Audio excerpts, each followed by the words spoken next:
안녕하세요 청취자 여러분, 팟캐스트 오다방입니다. 오다방, 격조 높은 팟캐스트 오다방이 정말 오랜만에 여러분을 찾아뵙습니다. 정말 죄송합니다. 그 팟캐스트를 진행하는 게 본업은 아니라 본업에 열심히 일하고 좀 못 찾아뵀는데요. 또 하나는 뭐 책을 최근에 하나 내느라고 하여튼 변명입니다. 이번 주부터 아주 열심히 매주 찾아뵙도록 하겠습니다. 죄송한 마음을 조금 가름하기 위해서 정말 어렵게 저 개인적으로도 굉장히 만나 뵙고 싶은 분을 모셨습니다. 일단 청취자 여러분들하고 인사 나누겠습니다. 대전대의 김건우 교수님입니다. 안녕하세요. 안녕하십니까. 네, 김 교수님, 국어국문 창작학과 교수님. 네, 그렇습니다. 네, 약간 요새 대학들은 보면 이렇게 과 이름이 길어지거나 이런 경향이 좀 있네요. 네, 그렇죠. 네. 원래는 국어국문과인가요? 아니면 문예창작? 국어국문학과하고 문예창작학과가 같이 이제 합해져 가지고 구조조정. 네. 구조조정 당했군요. 당했습니다. 네. 그럼 대전대에는 문예창작과와 국어국문학과가 다 있었나요? 원래 다 있었습니다. 그렇습니까? 네. 한 학년에 몇 명쯤 뽑습니까? 지금? 현재 40명 뽑습니다. 원래 그것도 합해서 70명 정도 되었는데 역시 구조조정 당해가지고 흔히 하는 얘기대로 취직 잘 안 된다. 네, 그렇습니다. 네. 작년에 제가 충남대 갈 일이 있어서 그 인문대 건물을 걷는데 이 학과 명패가 이렇게 붙어 있는데 국어국문학과, 영어영문, 독어동문, 불어불문학과가 다 있더라고요. 네. 그래서 굉장히 반가웠습니다. 국립대라 그렇구나. 국립대라 그렇습니다. 네. 충남대는 뭐 지방의 거점 대학이고 또 거기에 로컬리티가 굉장히 강한 학교입니다. 그래서 뭐 끄떡없습니다. 거기는. 예. 선생님 말투로는 대전 분은 아니신 것 같은데. 네, 저는 이제 대구 쪽입니다. 좋아하지 않지만. 네, 고향을 좋아하지 않습니다. 네, 그러니까 옛날 경상북도 대구 광역시 거기서 고등학교까지 다니신 거군요. 네, 그렇습니다. 네. 그리고 유학을 오시고. 네, 서울로. 네. 그러니까 원래는 국어국문학과 교수님이시죠. 그렇습니다. 네. 보통 그 중에서도 뭘 전공하세요 이런 걸 묻기 마련이잖아요. 네. 선생님은 공부야 늘 하는 거지만 하여튼. 이게 이제 제가 좀 난감한 질문을 받는다는 느낌인데 제가 죄송합니다. 이제 원래 전공은 현대 소설 전공입니다. 현대 소설 비평 전공인데 이제 주로 쓰는 논문들이 별로 소설론이 아니라서. 예. 그럼 현대 소설을 전공하게 될 때 이렇게 눈에 확 들어온 작가가 있으셨어요? 전 이분입니다. 뭐 이런 거.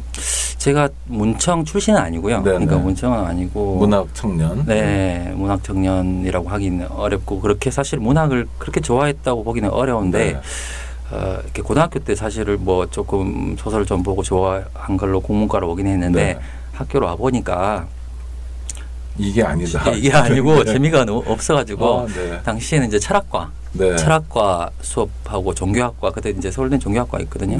그 종교학과 수업을 주로 들으면서 대학원도 철학과 대학원을 가려고 했는데 중간에 이제 선배들이 거기 가면 이제 굶어 죽는다.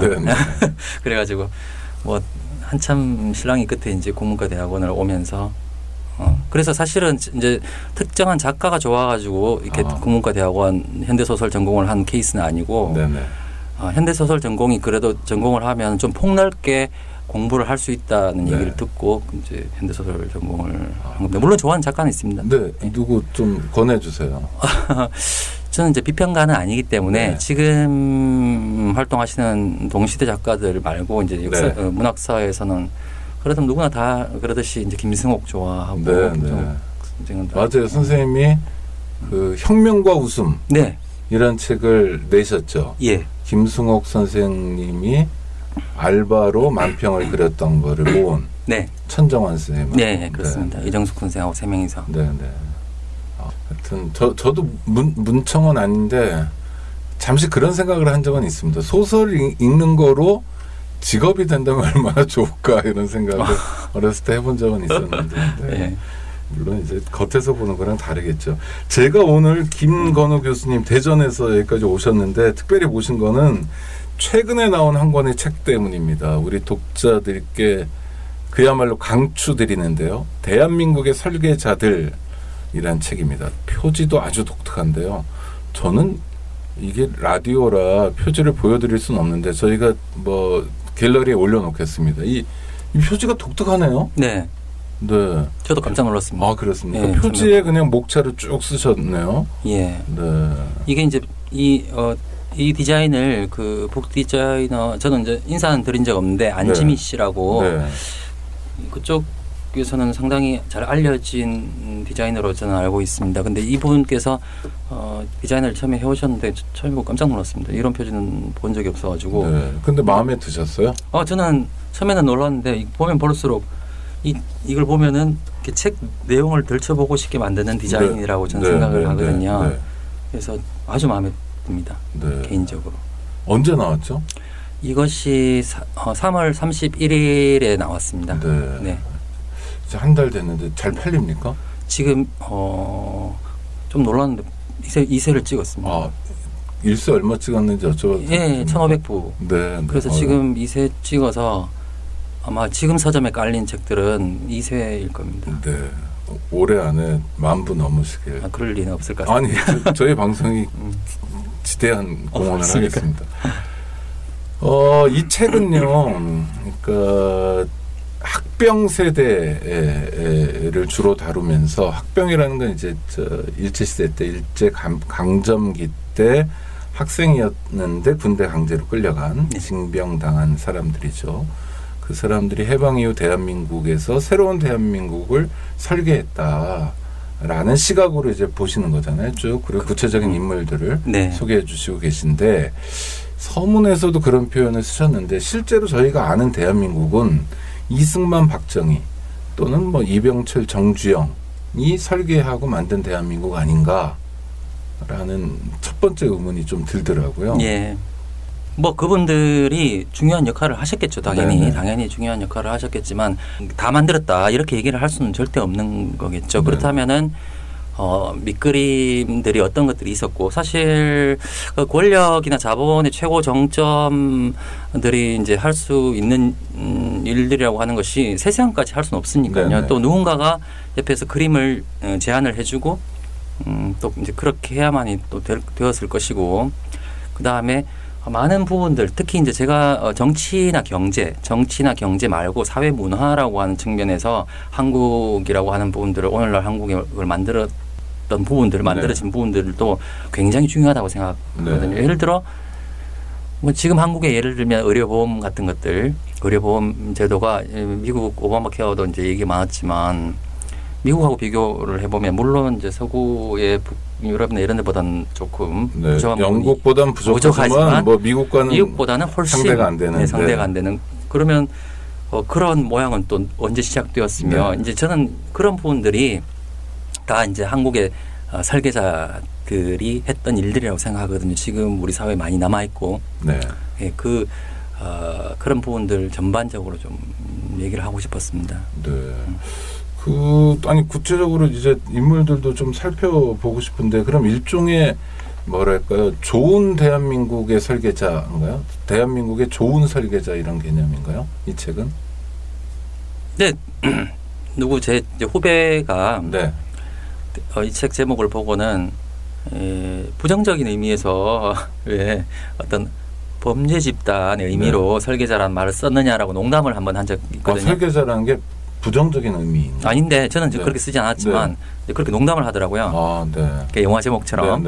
근데 이제 전혀 그런 의미는 아니고 어쨌든 지금 이나마 우리나라가 이런 어떤 여러 가지 모양을 가지고 있게 된 데는 저는 이분들이 제가 책에서 다룬 분들이 굉장히 중요한 역할을 했다고 생각합니다. 당연히 긍정적인 의미로 썼습니다. 그 인물들이 여러 분들 나오는데요. 이를테면 표지에 있는 인물들만 보면 장준하, 사상계 발행인이었던, 그 다음에 도산 안창호, 그리고 선우휘. 선우휘는 좀 논쟁거리가 많은 인물인데, 김교신, 또 김교신의 제자들, 유달령, 그 다음에 남강 이승훈 선생이 설립한 오산학교, 유영모, 함석헌, 김재준 목사 기장을 만드신 분이죠. 한신, 강원영, 그 다음에 천주교의 김수환 추기경, 재학순 주교, 언론인으로 뭐 천관우, 뭐 그다음 조지훈, 김수영, 뭐 이렇게 하여튼 뭐 쟁쟁한 분들이네요. 이분들이 다 학병 출신 아닙니다. 또는 학병에 준한 세대 뭐 이런 건가요? 지금 안창호 선생은 뭐 연배가 훨씬 위지만 19세기에 태어난 분. 이제 제가 이제 이 책을 학병 세대라고 하는 부제가 이제 들어와 있지만 이제 세대론이 한 축에 있고 네. 그다음에 사상적 계보론이 또 한 축에 네네. 있습니다. 이게 이제 만나는 어떤 지점들을 저는 이제 보여드리고 싶었던 건데 여기서 학병 세대라고 한다면 예를 들면 당연히 장준하, 김준엽 고대 총장 지내셨던 네네 그리고 김수환, 추기경 이런 분들 뭐 조지훈, 김수영 다 이제 학병 세대인데 예를 들어 한신 같으면은 지금 강원영 목사라든가 여기 이제 안병무 박사라든가 이런 분들이 학병 세대인데 이분들의 생각들이 어디서 나왔는가를 이야기하려다 보니까 네. 당연히 이제 그 선생 되시는 김재준 목사를 얘기하지 않을 수 없었던 것이고 네.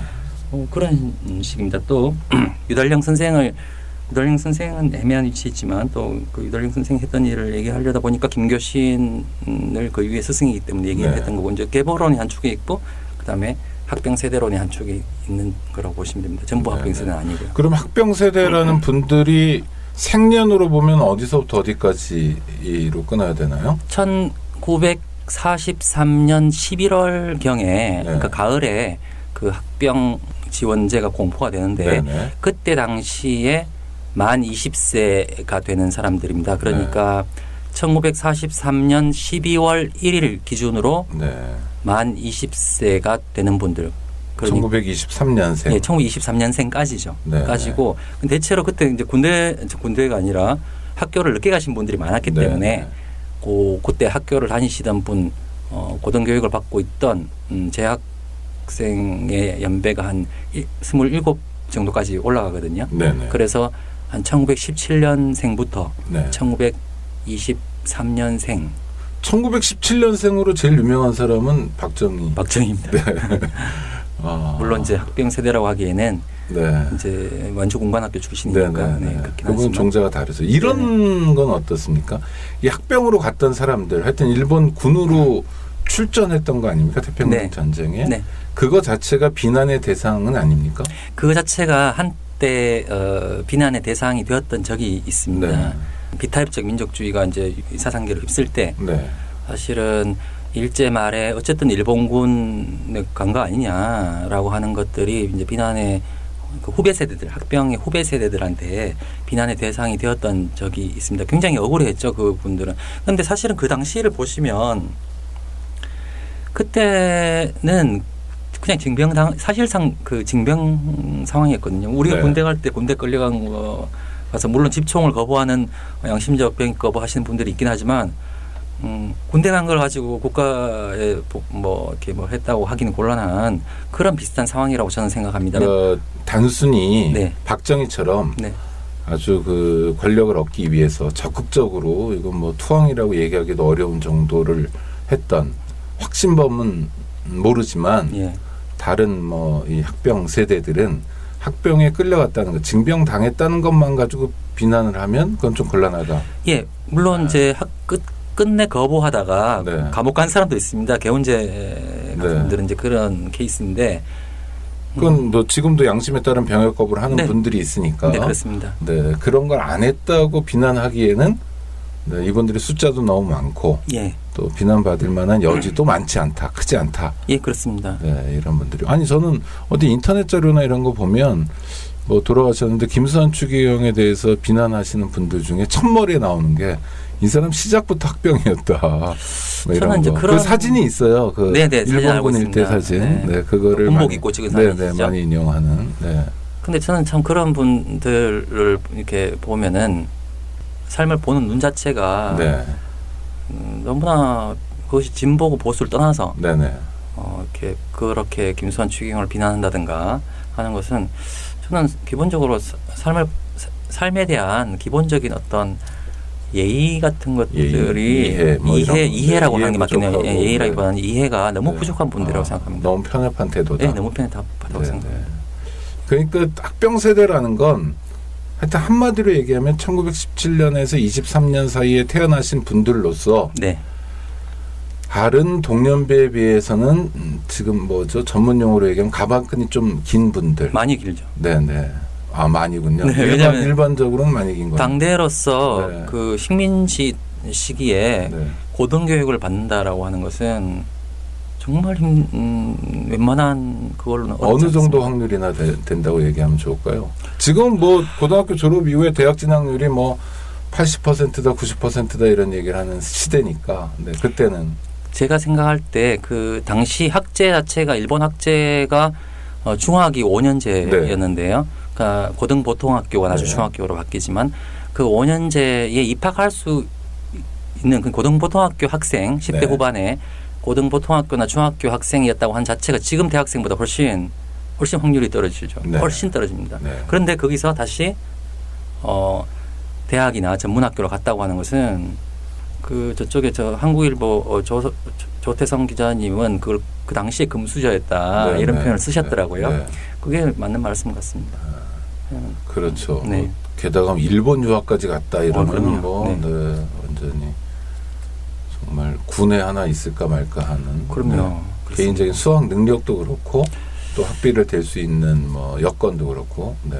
당시에 어쨌든 전문학교나 대학이나 고등교육기관에 재학하고 있던 학생들이 조선인 학생들이 일본이나 조선에 당시 이제 식민지 시기 조선에 다 합해서 한 7천 몇백 명이었다고 하거든요. 네. 이공계 다 포함해서 네. 의대.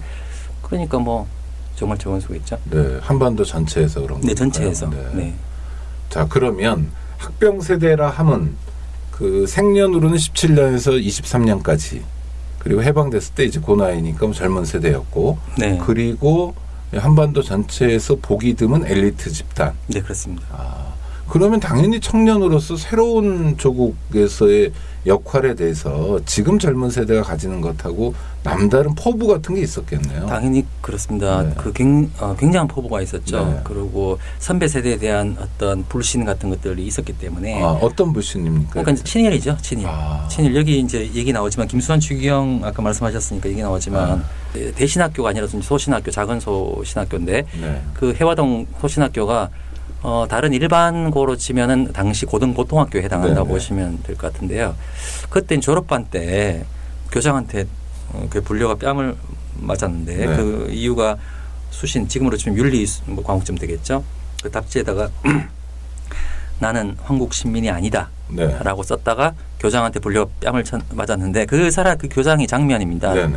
이공화국 장면. 그러니까 보통 사람들이 보통 통념적으로 생각할 때 이승만 정권이 4.19로 무너진 다음에 이공화국 정부가 들어섰을 때는 그거는 이제 뭐 일종의 민주정부고 굉장히 개혁적인 굉장히 또는 진보적이다 이런 이미지가 있죠. 네. 그건 물론 틀린 얘기는 아니지만 네. 하지만 거기에 브레인들이라고 가장 이제 그 수뇌부라고 할 수 있는 네. 그분들조차도 이제 지금 그런 에피소드에서 볼 수 있듯이 친일이죠. 친일 인명사전에 오를 만한 일들을 하신 분들이죠. 네. 그렇습니다. 그래서 친일이란 말은 항상 제가 쓸 때 조금 조심스러워서 그렇긴 하지만 그런 분들이니까 학병 세대들이 선배 세대들에 대해서 그런 기본적으로 불신이 있는 겁니다. 그러니까 역사적 과오라든지 이런 거로부터는 자유로웠고 물론 학병 세대도 해방이 45년에 오지 않고 뭐 훨씬 늦어졌다면 또 급할자도 어떻게 갔을지 모르겠으나 모르죠. 일단 손에 뭐 들어온 건 안 묻힌 상태에서 조국이 해방됐으니까 예. 포부도 있고 엘리트인데다가 네. 그다음 발목 잡는 것도 없으니까 네. 게다가 그렇겠네요. 스스로 엘리트라는 자부심이 있어서요. 네. 그 사람들은 어쨌든 고등교육을 받은 사람들이고 네. 당시에 뭐 그게 고등교육을 받았다고 한 자체만으로 자부심이 강한 집단이었다고 보시면 될 것 같습니다. 네. 일반 민중들의 대접은 어땠을까요? 그냥 많이 배웠다는 것만으로도 좀 평가해 주는 그런 분위기가 사회적으로 당연히 있었겠죠. 네, 그렇습니다. 네. 대학생이라 그러면은 사실 1950년대만 하더라도 네. 해방되고 10년이 지났을 때인데 그때 이제 대학생들이 우리나라 교육사에서 그 굉장히 고등교육을 받는 학생들 수가 급격하게 이제 늘어난 네, 이후인데 네, 이제 50년대 그때만 하더라도 대학생이라고 하는 것 자체를 일반 인들이 이제 일반 시민들이 봤을 때 우러러 볼 만한 분위기였다고 합니다. 네. 그러니까 이제 말할 것도 없겠죠. 네. 당연히. 맞아요. 옛날에 교사들이 지금으로 따지면 고등학교 졸업하면 교사가 됐으니까. 네, 그렇습니다. 그렇죠. 네. 지금으로서는 정말 옛날 얘기일 수밖에 없는데 그런 시대적 상황이 있었고 그러니까 안팎의 기대가 있었던 거네요. 네, 그렇습니다. 일반 시민들, 민중들의 기대도 있는 거고 엘리트들이 새로운 역할을 해줬으면 좋겠다라는 것도 있고 하여튼 해방은 됐고 본인들도 약간 계몽적인 태도일지 모르지만 하여튼 이렇게 뭐 포부도 있고 그랬죠. 그러면 구체적으로 좀 인물들을 한들 보고 싶은데요. 일단 제일 사실 분량으로 많이 소개하는 분은 장준하 선생이죠. 네, 그렇습니다. 네.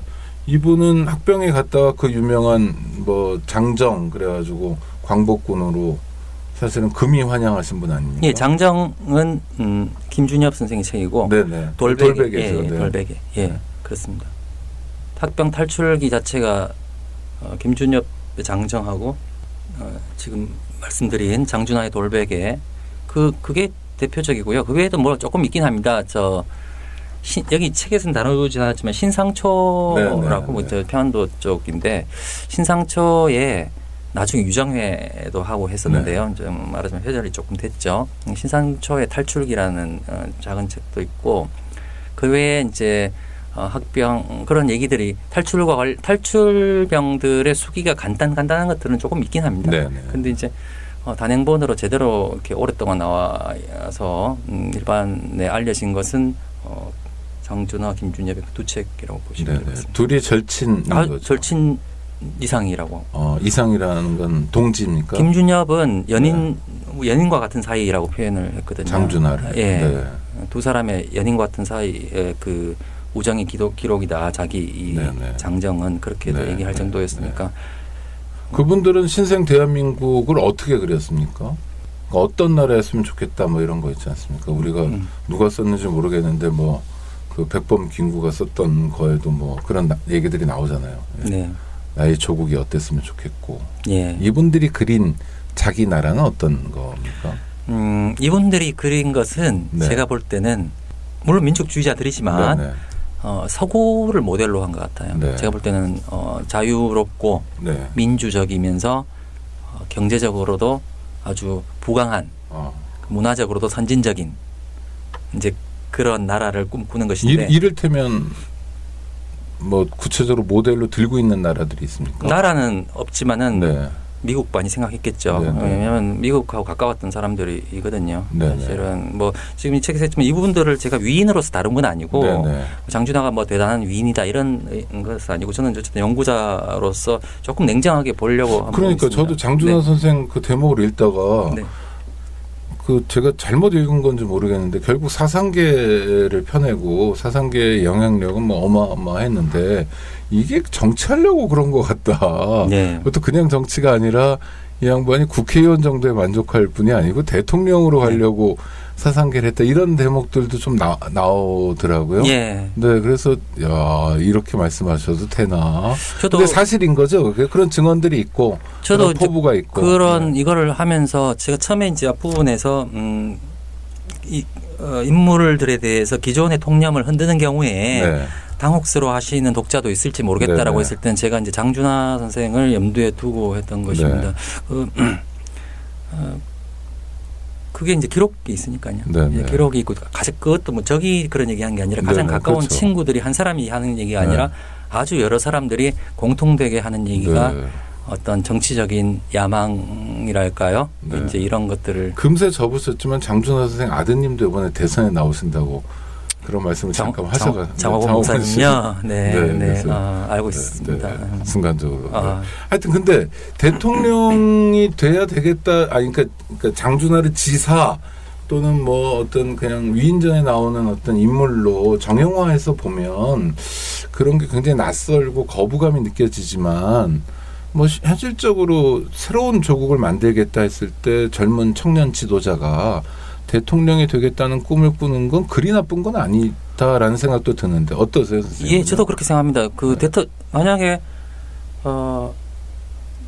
충분히 그럴 수 있죠. 그 자신이 그리고 있는 그림 자체가 이것이 이제 현실화 되었을 때 자기의 조국이 자신의 조국이 바뀔 거라는 확신이 있으면 정치 권력의 최고 정점에 서고자 하는 그래서 자기 뜻을 포부를 이렇게 펼쳐보고 싶은 그런 생각은 사실 자연스러운 것 같은데요. 그게 네. 자체로 그게 문제가 있다고 저는 생각하지 않습니다. 네. 네. 그리고 이 책에서 다루는 인물들이 대한민국의 설계자잖아요. 네.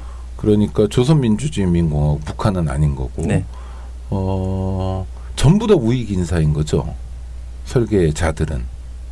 그렇습니다. 지금 여기 제가 다루고 있는 네네. 거기 산신 쪽은 네.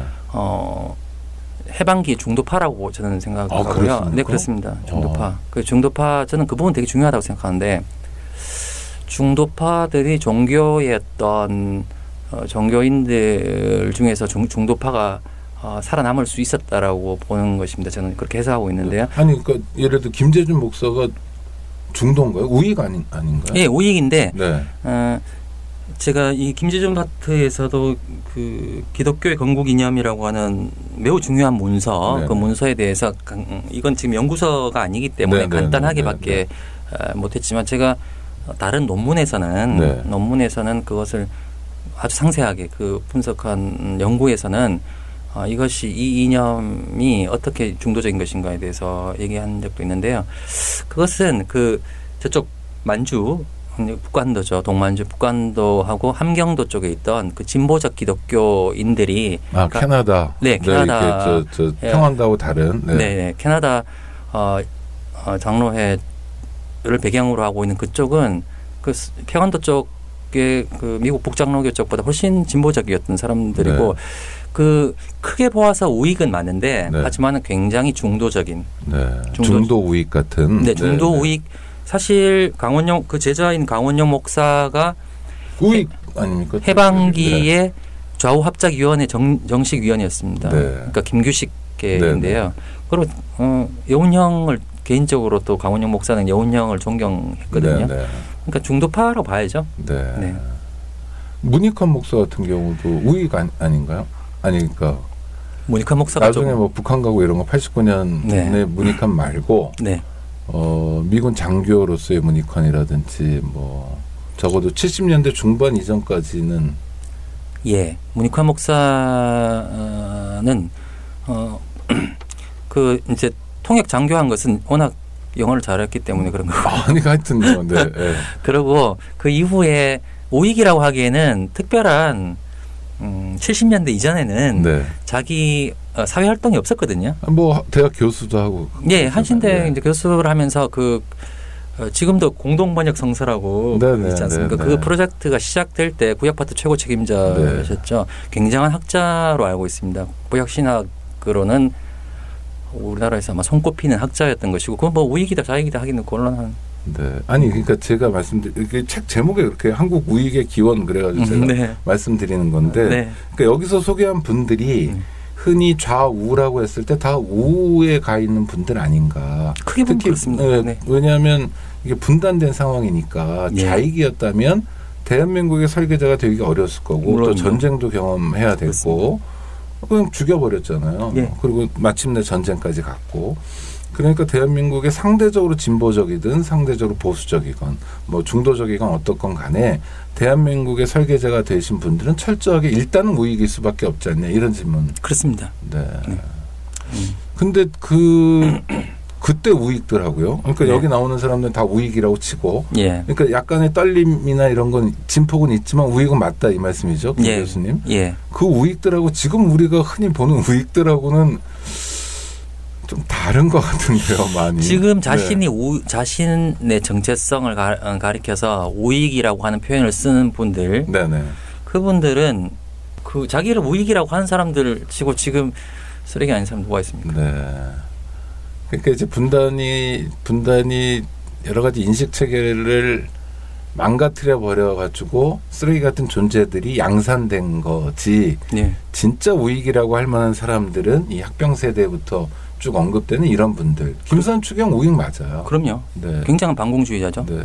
그리고 저도 김수환 추경에 대해서 너무 우익 아니냐 이렇게 얘기한 사람들한테는 아니 그 걸어서 부산까지 피난 내려간 사람들은 네. 몸이 그렇게 돼 있다. 그럼요. 마음도 그렇게 돼 있다.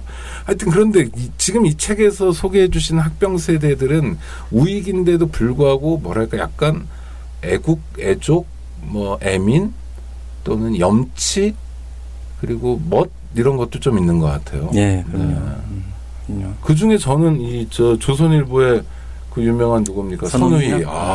그 진짜 재밌게 읽었습니다. 그렇습니까? 네.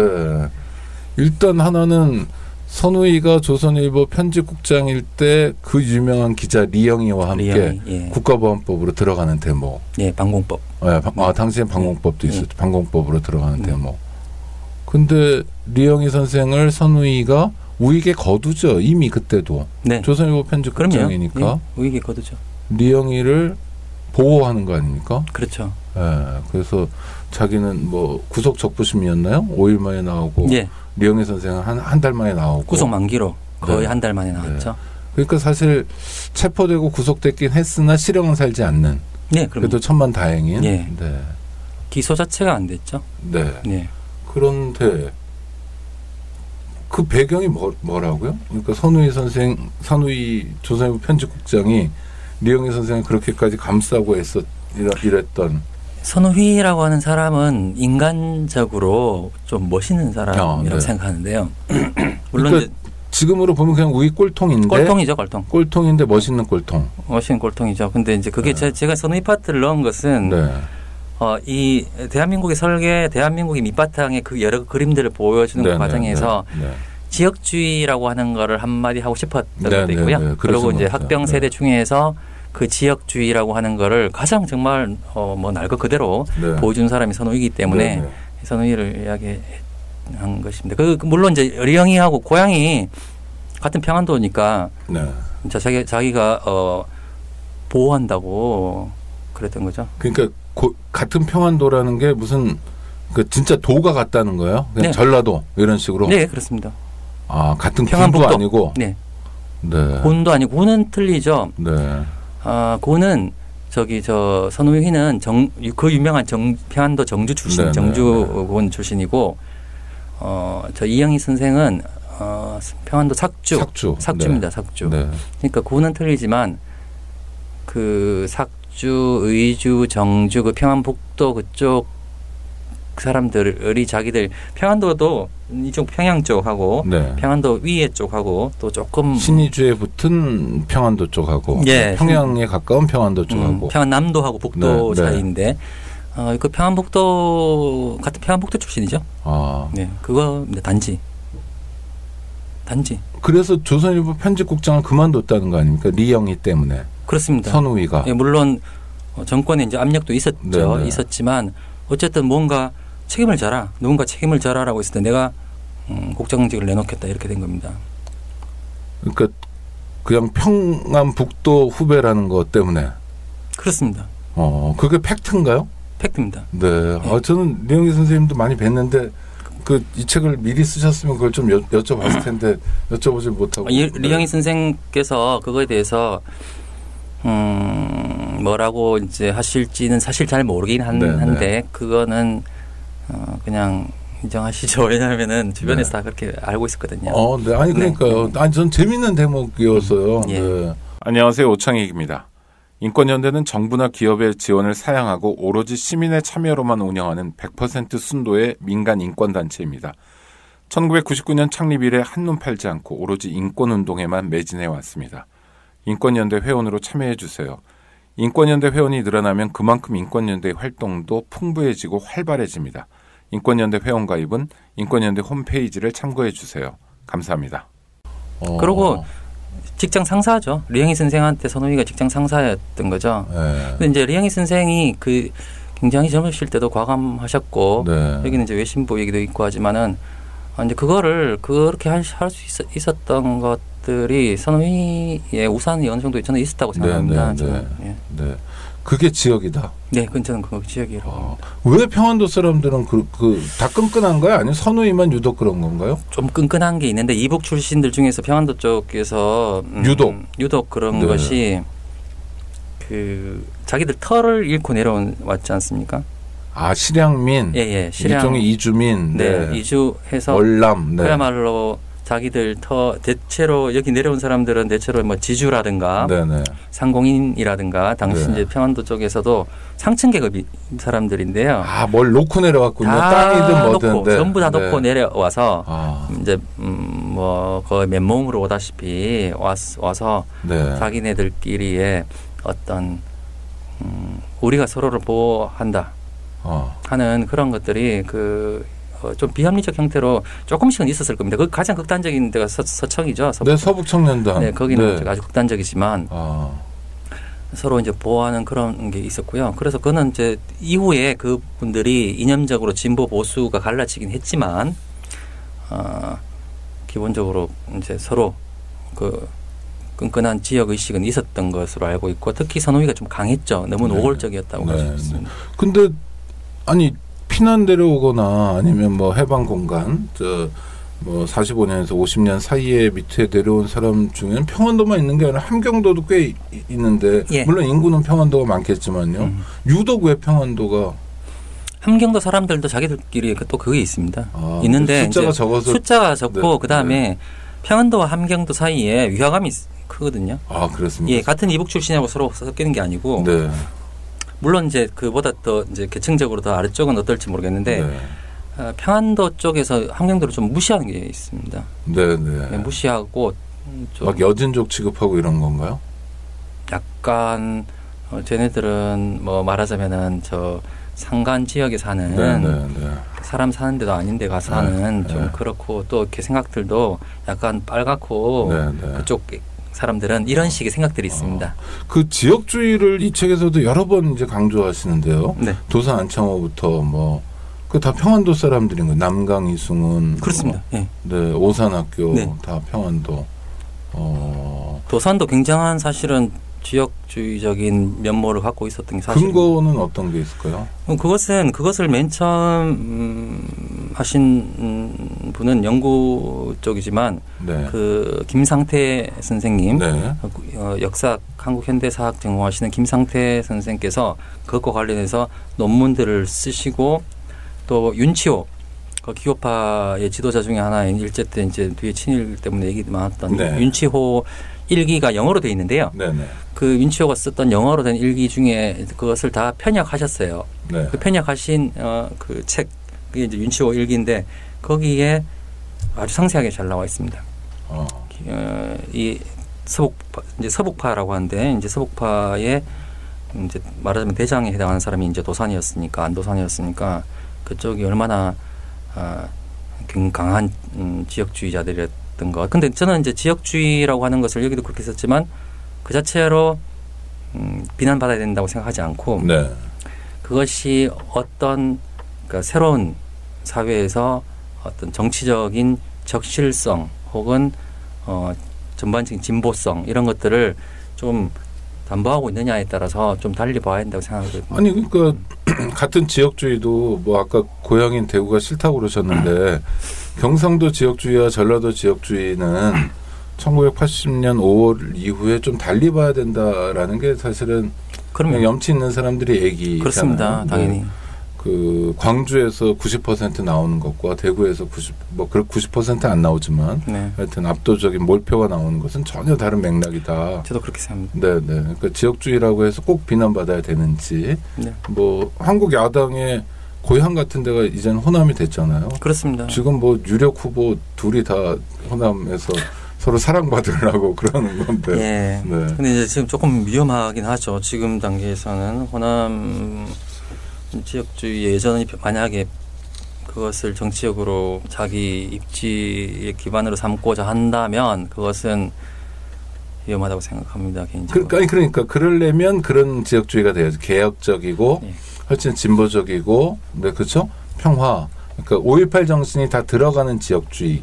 라면 그런 건 계승. 물론입니다. 당연히 그렇죠. 그런 정신 이념, 뭐 평화, 대동, 민주주의, 인권 이런 건 빼고 공학만 남은 지역주의라면 그건 뭐 전혀 뭐 그 들여다볼 구석이 없는. 근데 당연하죠. 대선 국면에서는 약간 공학만 남아 보이는 뭐 이런 것도 보이죠. 그렇죠. 근데요, 그 도산 안창호, 우남 이승만 이 지역으로도 붙는다는 거죠. 대결한다는 거죠. 물론입니다. 그 둘의 갈등이 물론 안창호 선생님 38년에 돌아와서 해방 이후에 뭐 공간이 있거나 그러진 않지만 그래도 도산에 제자들은 있었던 거고요. 예. 그런데 이승만의 고향은 황해도 아닌가요? 그 기호파의 거두죠. 기호파의 대장이죠. 네. 경기 황해도에서 태어나기만 하고 뭐 그랬던 것인지는 잘 모르겠습니다만은 기본적으로 서울 사람일 겁니다. 황해가 지역상으로 우리가 지금 생각했을 때 북쪽에 있으니까 물론 서북이라 했을 때 황해도 포함됩니다만은 사실은 38선 기준으로 따졌을 때 해주 쪽은 38 이남이죠. 그렇습니다. 해주는 딱 38선 고건치고 기호파의 거두입니다. 기호파의 거두라고 하는 게 윤치호 일기에 기호파 대장은 이승만이라고 명확히. 서북파 대장은 안창호. 근데 하여튼간에 공과를 떠나서 걸출한 인물들이었던 건 맞잖아요. 물론입니다. 그런 사람들이 이를테면 경상도나 전라도의 거두 이런 사람은 없는 거죠. 그러니까 둘이 사실 많이 붙은 거죠. 임정 때부터 해가지고 내내. 네, 그러니까 이제 결국은 그렇게 따지면 이제 일제 항일 운동을 하던 우파들 중에 결국 김구, 안창호, 이승만, 그러니까 그 정도 급은 그 정도 아니겠습니까? 그러면 김구라고 하는 사람이야 사실은 우익으로 분류되지만 사실 극좌도 지원했던 의열단도 지원했던 사람이니까 김구는 그쪽은 좀 별도로 해둬야 되고 정말 훌륭한 위인이고 다른 분도 마찬가지지만. 근데 뭐 지도자의 면모보다는 약간 주먹도 쓰시고 이런 느낌이 조금, 강하죠. 네, 많이 그렇죠. 안창호나 이승만은 결국 안창호, 이승만이라고 급을 따졌을 때는 이분들은 어쨌든 각 그 기호파와 서북파의 대장이었던 거고. 그게 이제 한국 우익 항일 노선에서 우익 민족주의 운동에 거의 다죠. 호남 세력도 인천 김성수, 고창이죠. 김성수. 이런 분들도 김성수가 있네요. 아니 근데 좀 약간 밑에 급이잖아요. 그럼요. 사실은 레벨이 다른. 다음 세대 같은 느낌이고 그러니까. 하여튼 그래서 그 갈등이 계속되고 그러니까 서북 세력들은 또 자기들끼리 뭉치고. 근데 도산 안창호가 돌아가고 난 다음에도 그건 계속된다는 거죠. 해방 공간에서도 또 이승만 정권 시절에서도. 도산이 이제 38년인가요? 그쯤 이제 그렇게 그러고 나서 그 서북파의 그 바로 밑에 있던 사람들이 친일을 하죠. 이광수가 대표적이고 주요한이고 전부 친일의 행렬. 근데 그건 사실은 우익들이 당시 일제 시기 우익들은 다 거의 친일을 하죠. 친일하고 그러고 나서 이제 해방되고 이제 우익 정권이 남한에서 이제 수립될 때는 일단은 한 목소리였다가 이제 곧 갈라지는 거죠. 그 서북의 후예들 주요한 이제 이쪽 후에 이제 민주당 신파가 되는 이쪽하고 그쪽은 야당이 되고. 이제 역시 기호파가 권력을 잡는 것입니다. 그러니까 기호파의 태두인 이승만이 현실 권력을 잡고 있으니까 서북파는 자연스럽게 야당으로 가는 그런 구도인 거죠. 쳐낸 거죠, 이승만이. 쳐내기도 했고 또 비판 세력으로 언제나 상존하고 있던 그룹들이 그러지 않아도 사이가 안 좋아지니까 바로 이제 야당이죠. 근데 여기 쓰신 책에도 그 서북파 사람들이 정말 대거 나오는데 그러니까 상당한 정도 역동성을 다른 지역보다 보여줬다는 건 아까 말씀하신 그런 겁니까? 피난민이든 하여튼 월남, 하여튼 이주민으로 왔기 때문에 일종의 소수자여서 남들보다 좀 더 성실해야 했다. 남들보다 좀 더 뭉쳐야 됐다. 남들보다 좀 더 빨리 움직여야 됐다. 이런 건가요? 어떻게? 그런 면도 있고요. 그 다음에 이제 분단과 그 다음에 양쪽에서 국가가 이제 성립하고 정부가 수립되고 그리고 전쟁을 하고 하는 과정에서 그야말로 진영 재편이 이제 이루어지는데 엄청나게 많은 지식인들이 월북을 한 거죠. 엄청나게 많은 지식인들이 월북을 하고 그러면은 서로 이제 북으로 올라갈 사람 북으로 올라오고 위에 있다가 내려올 사람 내려오고 하는 과정에서 상대적으로 그 지성사적인 전쟁 후에 공백이 어느 정도 생겼다고 보시면 될 것 같습니다. 월북을 하고 난 1급들이 월복하고 나서 이렇게 비어 있는 거죠. 그렇죠. A급들은 많이 월복했고 B급들이 좀 내려온 거다라고 얘기해서 내려온 게 아니라 그러니까 A급 중에 좌파 그러니까 A급들이 많이 올라갔고 그 옆에는 좀 그렇지만 1급들이 엄청나게 올라갔고 그 과정에서 그 위에 있던 지식인들이 이제 내려와서 내려와 보니까 특히 지명관 선생이 딱 그 표현 썼는데 내려와 보니까 여기에 중요한 지식인들은 다 월북하고 없더라는 겁니다. 그래서 이북에서 온 사람들이 도미네이트라는 표현을 쓰셨거든요. 도미네이트 할 수밖에 없었다 이런 표현을 쓰시더라고요. 저는 그게 상당 부분 일리가 있다고 생각합니다. 뭐 정치 운동만이 아니라 이 무슨 협동조합 운동을 한다든지 또 학교 운동. 근데 제가 많이 눈에 들어온 건 약간 계몽주의적 입장 이런 게 있었던 것 같아요. 엘리트 의식이 있으니까 우매한 민중을 뭐 깨우쳐 각성시키고 이런 식의 발상. 도산 안창호가 그런 뭐 많이 하셨죠. 사회를 개조하려면 너부터 바꿔라 막. 그래서 근데 그게 성공적이었나요? 어떻게 평가하세요? 어떤 부분에서? 아니 그러니까 그런 시도들이 실제로 뭐 예를 들어 오산학교만 하더라도 뭐 평안북도 정주에 있던 오산이 지금 서울 용산구에 있긴 한데 이게 진짜 오산은 아니고 이렇게 그렇죠.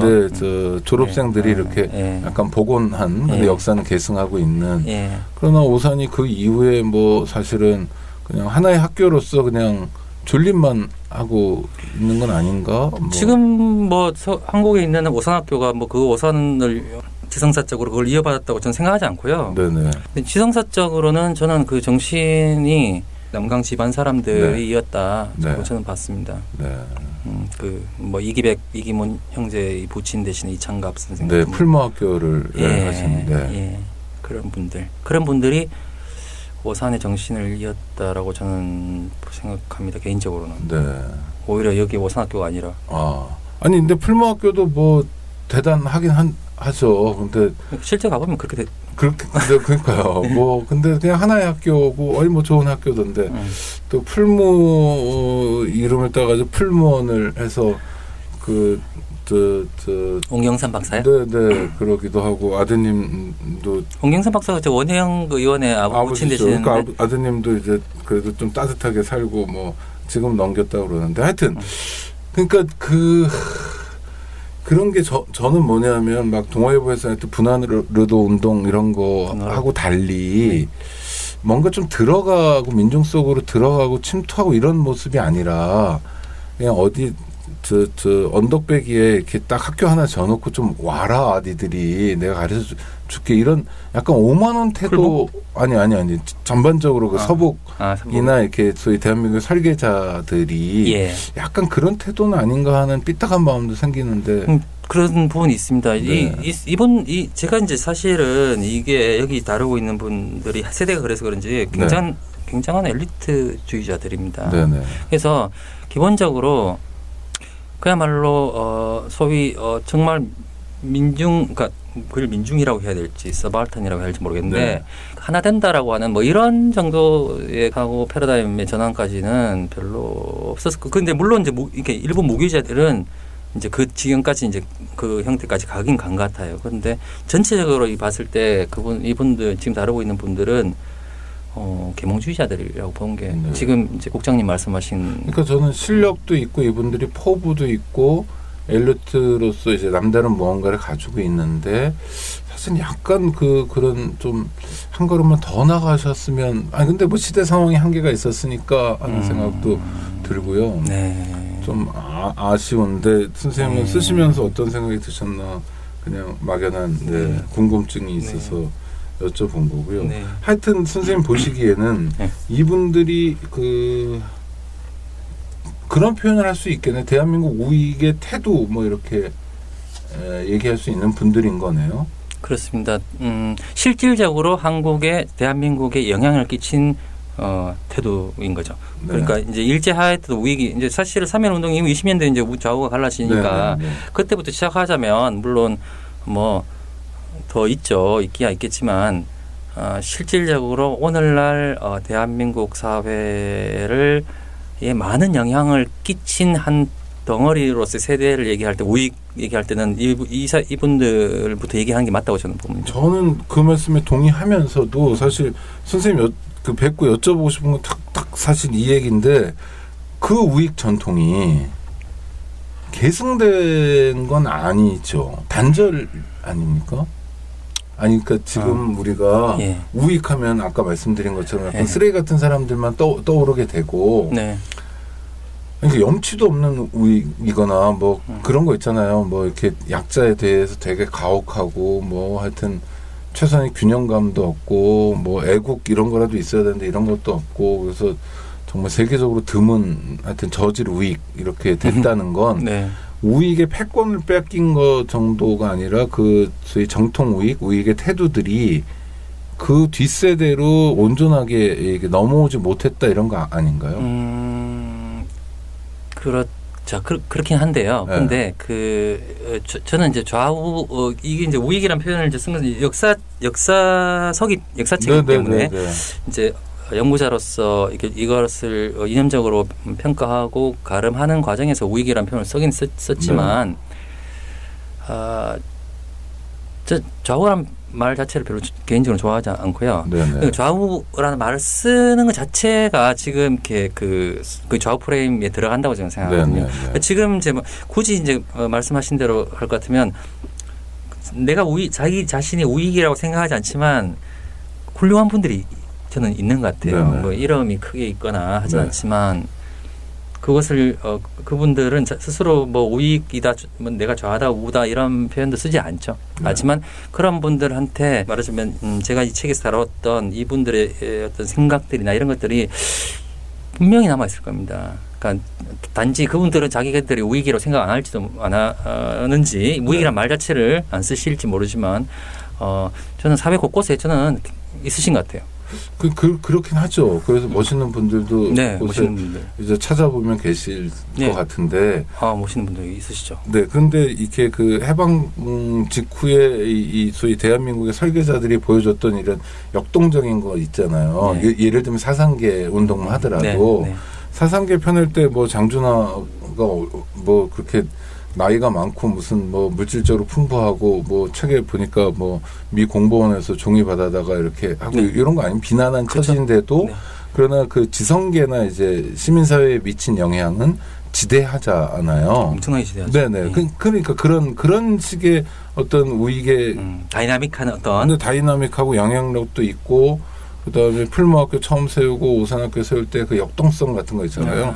오산학교 세웠을 때 각지에서 이제 그 역량 있는 정말 선생님들을 삼고초려해서 모셔오고 뭐 이런 모습들을 이런 면에서의 이제 계승이랄까 이런 건 없는 거 아닌가. 그러니까 막말로 그냥 막 가면요.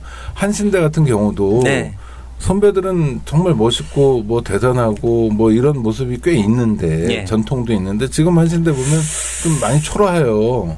총장도 지금 못 뽑고 있고. 한신대 지금 한신대. 아니 저는 그런 거 가지고 칼럼도 썼었어요. 그 한신대 총장님이 어디 교회로 가셨거든요. 담임 목사로. 참 창피한 일들이다 이런 게. 하여튼 그런 거 이렇게 폼도 좀 들라고 막 그래서 그런 속상함. 좋은 전통인데 물론 한계는 있지만 너무 엘리트주의다 이런 한계는 있지만 좋은 전통이 왜 계승되지 못했을까 이런 게 질문이에요. 안타깝죠. 아니 그러니까 선생님이 그 학병 세대의 인물들을 만나셨잖아요. 원자료들을 읽고 아니 물론 뭐 다 돌아가신 분들이어서 직접 만나고 이런 건 아니었지만 그래도 그 인물들을 통해서 느끼잖아요. 그러니까 선우휘를 통해서도 정말 우스꽝스러운 인간인데 어떤 면에서 멋있다. 그리고 아니 이렇게 한번 만나서 소주 한잔 하면 재밌겠다. 근데 그 말씀 중간에 그런데 만나서 술 먹자 그러면 저는 못 먹을 것 같아요. 만약에 그래요? 왜냐면은 고향이 너무 먼가요? 대구하고. 그렇다 해봐도 술을 너무 많이 먹으니까. 그분들이요? 네네네. 그러니까 선생님 술은 술 좋아하는데 막 폭주를 하고 그런 그분들 그 주경야독 아닌가요? 주경야독? 낮엔 가볍게 한 2병.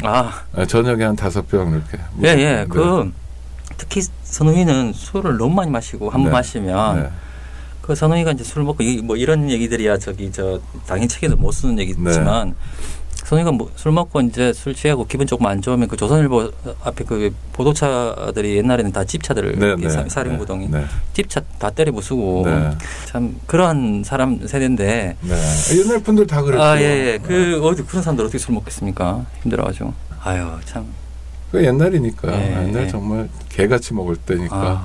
하여튼 그러니까 그런 인간적인 매력도 있고 이렇잖아요. 그런데 지금 예를 들어서 우익이다 아니 그러니까 쓰레기 우익 말고 진짜 우파의 뭐 이런 모습 있잖아요. 좌파는 저는 그러니까 80년대 5.18 이후에 좀 복원이 되다가 말고 뭐 이런 분위기예요.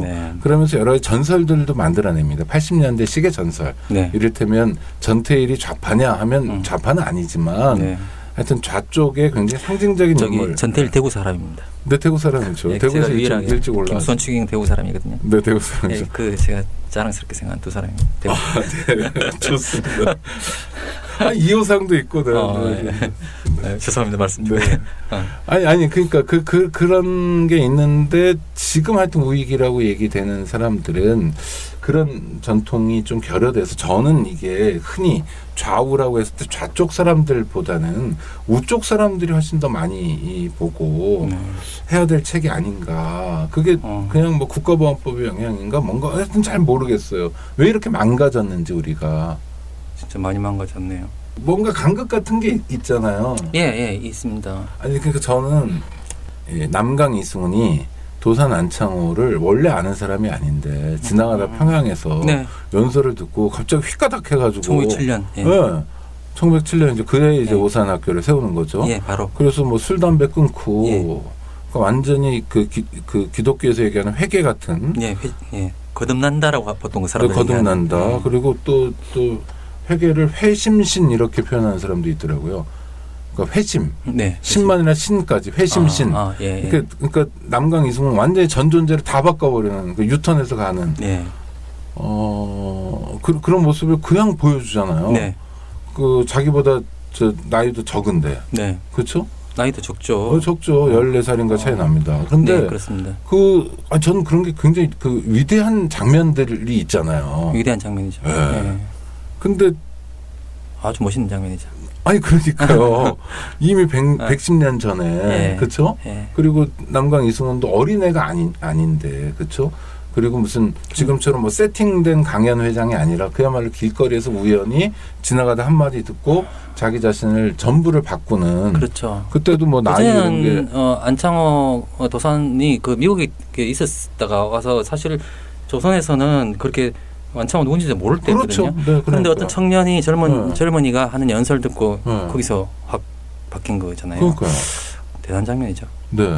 아니 그런 전통 있잖아요 우리가. 그래도 이게 정말 전 많이 얘기돼야 될 우리의 소중한 전통들인데 말이 얼마나 힘이 센가. 말이 정말 사람을 바꾸기도 하고 그리고 교육의 힘을 믿었던 설계자들 아닙니까? 그렇죠. 교육이 엄청나게 중요하죠. 오산이나 그 무교회나 김교신이나 이런 제자들을 키워내고 저는 뭐 의사 중에 정말 장기라 말고는 장기래와 장기래 아닌 의사가 있다 이렇게 얘기될 정도로 사실 훌륭한 전통이잖아요. 대단하시죠. 장기래 선생 평생 수절하고 위인이죠. 그다음에 정말 위인입니다. 저 보건병원 할 때는 돈 없는 환자들 하면 원장에 가서 막 문 열어주고 도망가라고.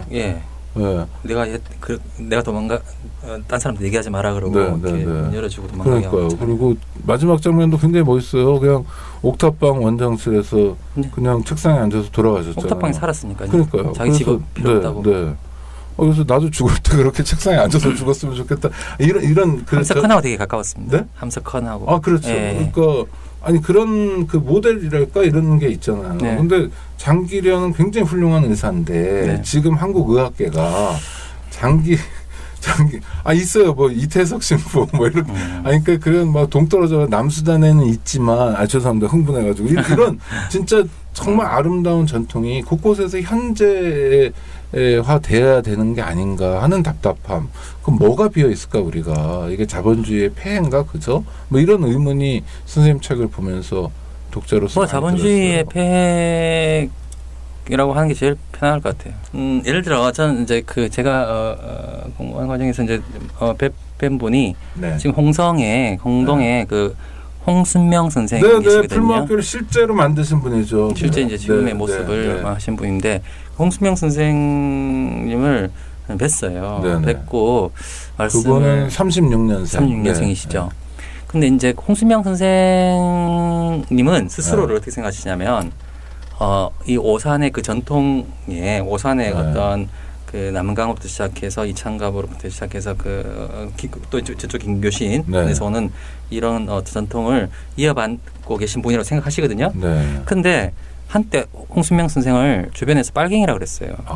그러니까 뭐냐면 저는 그런 것 같습니다. 그러니까 완전히 맥이 끊어졌다라기보다는 이분들이 양심적으로 활동하는 어떤 모습들이 다른 사람들 볼 때는 그야말로 이제 정말 속되게 좌우를 막 가르는 그런 형태의 한국에서 특히 이제 막 무슨 사람들이 그거에서는 이렇게 좌로 보일 수도 있다는 거죠. 예. 그리고 실제로 여기 김교신 얘기도 나오지만 양심적 우익이라고 해서 좌파에서 얘기하는 얘기들을 안 듣냐면 그게 아니거든요.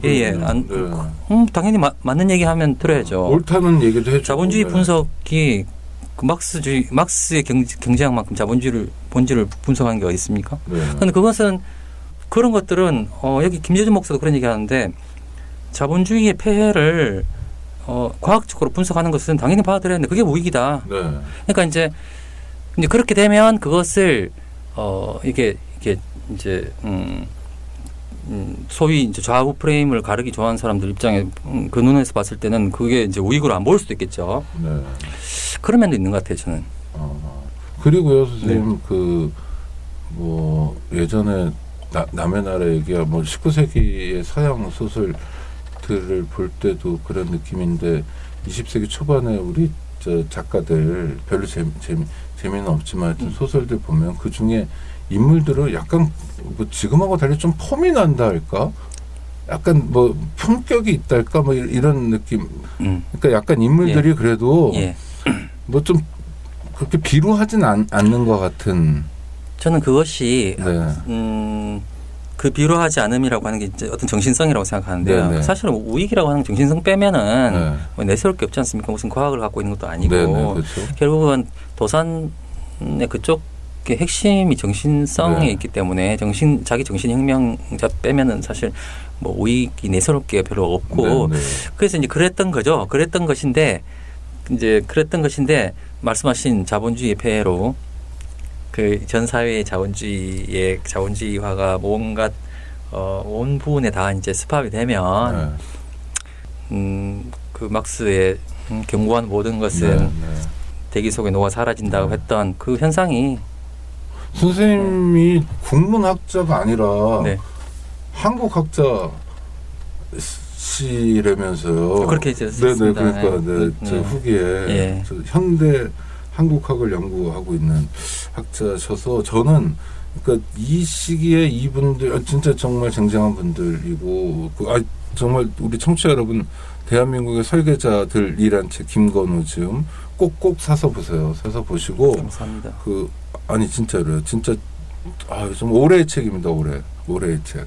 아주 좋은 책을 만났는데 감사하고 그거 말고 지금 또 이런 지금 대한민국에 하여튼 우든 좌든 이렇게 좀 하여튼 폼나는 사람들도 좀 많이 발굴해 주셨으면 하는 생각이 좀 들어요. 비슷한 방식으로라도 아니 그냥 독자로서요. 왜냐하면 예전에 하여튼 그런 멋진 결단을 하고 그런 실천을 하고 또 도산식의 자기 수양이라도 하고 벗을 위해서 자기 것을 내놓고 이런 모델들을 우리가 많이 봤고 또 선생님 말씀 따라 그런 고백들을 많이 보여주시더라고요. 나는 존경하는 사람이 둘이 있는데 하나는 선생님이고 하나는 우리 엄마고 이런 류에 내가 선생님하고 하여튼 한 나와바리에 있었던 것 자체가 그냥 가문의 영광이고 존재의 근거고 막 이렇게 되는 정말 기뻐하고 정말 배우려고 하고 이런 모습들이요. 근데 어떤 분들이든 아무리 위대해도 가까이서 자주 보면 좀 허점이 많이 보이잖아요. 당연히 그렇죠. 늘 존경할 수 있는 분들은 많지 않던데 그렇죠. 그러니까 그분들이 굉장히 겸손하고 정말로 진짜 좋아하는 존경이잖아요. 네. 전 그게 인간 사회에서 굉장히 중요한 모델들인 것 같은데 네. 하여튼 그런 우리가 좋은 전통이랄까 네. 인간을 좀 아끼고 뭐 이런 거는 너무 많이 놓쳐버려서 좀 춥고 옛날 분들에게 기대서 이분들이 우리 대한민국의 설계자들이다. 그래서 우리가 어깨 펴야 된다 하는 생각도 들면서 동시에 아휴 지금은 막 이러더라고요. 네. 죄송합니다. 독자로서의 감회를 지금 막 읽은 책이라 이렇게 막 말씀드리는데 네. 그래서 그런 작업도 해주시면 좋겠다 생각이 들고요. 네. 이 출판사가 네. 느티나무 책방인데요. 네. 조금 죄송합니다만 낯설어서 찾아보니까 주소가 홍성이 있어요. 이게 뭡니까 그러니까 이게 풀모학교 그쪽 계열인가요? 아니면 풀모학교 홍성이 있죠. 네. 그물코 출판사의 임프린트인데요. 네. 이제 그물코 출판사는 그래도 이제 사장님 한 분의 직원 한 명인 정말 그냥 시골 그물코 출판사도 홍성군에 있는 겁니까? 네. 홍동면이라는 데가 풀모학교 있는 데잖아요. 네. 거기 같이 그 풀모학교는 관계 없고 거기 가면은 네. 박막 도서관이라고 있습니다. 네, 네, 네. 밝은 날 할 때 박자에 맑은 날 할 때 막자 거기 박막이 그 이찬갑 선생의 호예요. 네, 네, 그러니까 네. 풀모학교 설립자. 네. 그 박막 도서관의 관장님이 아까 말씀드린 홍순명 네. 선생님이시고 거기 사무국장이 이 금물코 출판사의 사장님이세요. 저는 면 단위에서 이런 뭐 학교도 있고 출판사도 있고 이런 게 사실 우리가 그냥 낭만적으로 꿈꾸는 것인데 그게 실현된 것 같아서 뒤늦게 문득 기뻤습니다. 거기 대단하죠. 사실은 네. 거기 가보면 가보셨다면서요? 네네. 네, 근데 가보면 저는 참 대단한 사람들이다 하는 생각을 합니다. 네. 정말 뭐 살면서 자기 이름을 대단히 내세우거나 혹은 이런 욕망이 없어요. 네. 그냥 딱 그건데 같이 살아가는 것. 네. 근데 좀 뭔가 의미 있는 걸 하면 살아가는 네. 것 이런 것들을 생각하시는 분들이세요. 네. 그에 비하면 저 같은 사람은 매우 속물이죠. 무슨 근거로 그렇게 말씀하시는지 좀 모르겠습니다만 하여튼 좋은 우익 전통이 그러니까 마치 친일 세력이 전쟁 이후에는 그냥 우익이 돼버린 거죠 지금요. 그 사람들이 자기가 우익연한 거죠. 우익 그러니까. 실제로 이제 일제 말에 우익들이 다 많이 친일했죠. 했는 것도 있는데 특히 이제 우익이란 걸 내세운 것은 우익을 딱 자기들이 독점을 해야 자기들을 친일이라고 비판하는 사람들을 좌익으로 몰 수가 있으니까 그렇죠. 그래야 자기들이 친일 그러니까 프레임 자체를 좌우 프레임이 딱 좌우 프레임이 좌우 프레임을 안에 넣게 되면 친일 자체가 사라지게 그렇죠. 되죠. 예, 그게 안 그러면 그게 뭐 지금까지 소위 역사 교과서 국정화까지 이르는 아주 긴 전쟁 중인 싸움이죠. 그게 참 그거는 별로 안 좋은 그런 건 계승이 다 되네요. 네, 그렇죠. 네. 어떻게 극복을 해야 되나요? 뭐 이게 대선 하나 잘한다고 될 건 아닌 것 같은데. 저기 국장님 같은 분이 이런 인권연대 같은 이런 걸 하시고 이런 게 다 이제 뭐 의미가 있다고 생각합니다. 그냥 똑같이 말씀드리면 저도요. 김 교수님이 이렇게 책 써주시는 게 의미가 있다. 이 청취자들 들으시면서 저 사람들 뭐 하나 그러겠다. 아니 그러니까 저는 뭐냐면 그런 그 풀모학교 얼마나 위대한 학교인지 얼마나 훌륭하고 그 졸업생들이 얼마나 잘 사는지 모르겠으나 뭐 고만고만해도 좋은데 하여튼 면 단위에서 어떤 새로운 삶들이 그래도 10명, 20명 또는 100명의 삶들이 있다 하면 전 그게 진짜 어떤 면에서 혁명 같아요. 그러니까 이 대한민국의 설계자들은 김교신 선생 짧게 살다 가셨지만 하여튼 뭔가 굵직하게 보여주시고 김교신에 대해서 뭐가 있냐 성서조선 뭐 300부 나갔다고요? 이제 정기 구독자가 300명이고요. 그거보다 조금 더 찍었다 그럽니다. 그래야 뭐 350, 400이지 뭐 만 단위는 아니잖아요. 그렇게 아주 그러면 500보다 안 되죠. 그러니까 소수의 독자들인데 그래도 김교신 주의, 뭐 김교신을 따르는 걸출한 제자들을 만들어냈다. 이런 성공 사례잖아요. 그래서 그렇죠. 정권을 잡았다. 뭐 탱크 몰고 가서 어떻게 했다 이런 게 아니지만 전 곳곳에 그런 걸 우리가 어떻게 만드느냐가 이 대한민국이란 공동체를 얼마나 풍성하게 만들 수 있는가의 관건이라고 생각해요. 우리 청취자들한테 좀 얘기를 해 주신다면 마지막으로. 네. 이제 이거 보다 보면은 이 책을 쓰면서 네. 이렇게 약간 감동을 받을 때가 있어요. 이게 제가 자료를 보는 사람들한테 이렇게 여러 장면에서 특정한 누구라기보다도 거기 약간 흠뻑 좀 빠져들어서 그 사람한테 막 빠져들어 있다가 또 나와서 다른 사람 보고 이렇게 했거든요. 그러면서 그 약간 저도 이렇게 갑자기 이제 그래도 이 정도는 아니라도 조금 인간같이 살아야겠다. 그러니까 저는 이제 교육 현장에 있으니까 학생들한테 조금은 도움이 좀 되고 뭔가 진정으로 그 친구들을 좀 힘이 되고 이래야지 그래도 사람이 좀 사람답게 사는 거겠다 하는 생각을 할 때가 있습니다. 많이 했죠. 그래서 저도 이 책을 쓰면서 굉장히 많이 배웠습니다. 그리고 선생님이 그 뭐 이제 책에서도 말씀하시지만 한 가지 자료만 본 게 아니라 그렇죠? 또 이 중에 뭐 한 인물에 대한 그렇죠. 이렇게 또 기억이 기억만이 아니라 알면서도 그렇게 쓴 사람들도 꽤 있을 거예요. 그렇죠. 뭐 이렇게 일부러 왜곡하고 자기 위주로 하고 뭐 최근 몇 년 사이에 그런 회고록들이 좀 나왔지 않습니까? 그렇죠. 뭐 대표적인 게 전두환이고요. 뭐 제멋대로. 그러니까 저자로서 제일 좋은 건 뭐냐면 책을 쓰면서 자기가 쓰면서 자기 마음을 치는 거죠. 물론 남의 얘기 듣고 남의 기록들을 보면서 그게 최고의 기쁨이죠. 자기가 감동이 없고 그냥 기계적으로 타이핑하는 거면 진짜 재미없는 작업이고 그리고 또 저는 독자로서 굉장히 재밌게 봤습니다. 그리고 여러 가지 생각하게 하고 특히 대선 직전 뭐 대선이 끝나도 마찬가지입니다만 우리가 뭐 적폐청산도 얘기하고 새로운 대한민국도 많은 분들이 꿈꾸고 겨울에 그렇게 많이 데모도 하고 그래서 아주 좋은 시기에 좋은 책, 길잡이가 되는 책이 나와서 정말 반갑고요. 대한민국의 설계자들 김건우 지음, 느티나무 책방입니다. 사서 읽으시고요. 그다음 주변에도 권해주시기 바랍니다. 선물해도 아주 좋은 책입니다. 대학생 정도부터는 읽을 수 있는 책이고 등장인물이 약간 좀 대학생 입장에서 낯선 인물들이 나오겠지만 요새 뭐 검색 시스템이 워낙 좋아서 대학생들부터 읽을 만한 아주 좋은 책을 오늘 우리 오다방 청취자들에게 소개해 드립니다. 오늘 방송 오직 하나입니다. 대한민국의 설계자들을 사서 읽으시라 하는 거고요. 네, 그럼 인사 나눌까요? 예. 네, 감사합니다. 감사합니다. 네, 청취자 여러분 감사합니다. 다음 주에 뵙겠습니다. 안녕하세요. 장발장은행의 대표를 맡고 있는 홍세화입니다. 200만 원, 300만 원 벌금을 내지 못해 감옥에 갇히는 분이 매년 4만 명이 넘습니다. 장발장은행은 이분들에게 무이자 무담보로 대출을 해주고 있습니다.